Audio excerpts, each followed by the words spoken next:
जो एनसीईआरटी का जो सिलेबस बनता है वो कैसे तैयार होता है, कमेटी क्या काम करती है, कितने लोगों की कमेटी होती है? देखिए, एनसीईआरटी विशेषज्ञों की संस्था है जहाँ विषय के विशेषज्ञ होते हैं और जो अंतर विषय चर्चाएं होती हैं उनके भी विशेषज्ञ होते हैं और उनके पास सारी जानकारी होती है कि देश में क्या पढ़ाया जा रहा है, विभिन्न राज्यों में क्या पढ़ाया जा रहा है, क्या परिवर्तन है, क्या अंतर है, वे जानते हैं।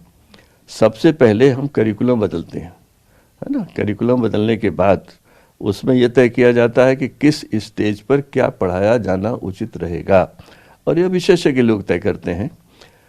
उसके बाद सिलेबस बनते हैं जिसमें कई लोग होते हैं उसी विषय के, चाहे जैसे फिजिक्स हुआ, हिस्ट्री हुआ, साइकोलॉजी हुआ, वो लोग सिलेबस बनाते हैं। और इसमें सबसे महत्वपूर्ण बात है, इसमें राज्यों के अध्यापक भी होते हैं, उनकी संस्थाओं के विशेषज्ञ भी होते हैं। लगभग हर राज्य का हर उसमें भागीदारी एनसीईआरटी करती है जिससे कोई अंतर न रहे।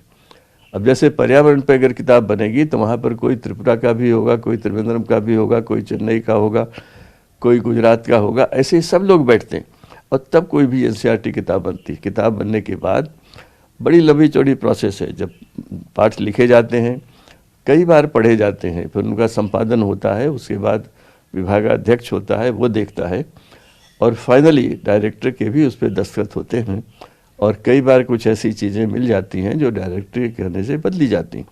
मेरे समय में भी ऐसा कई बार हुआ।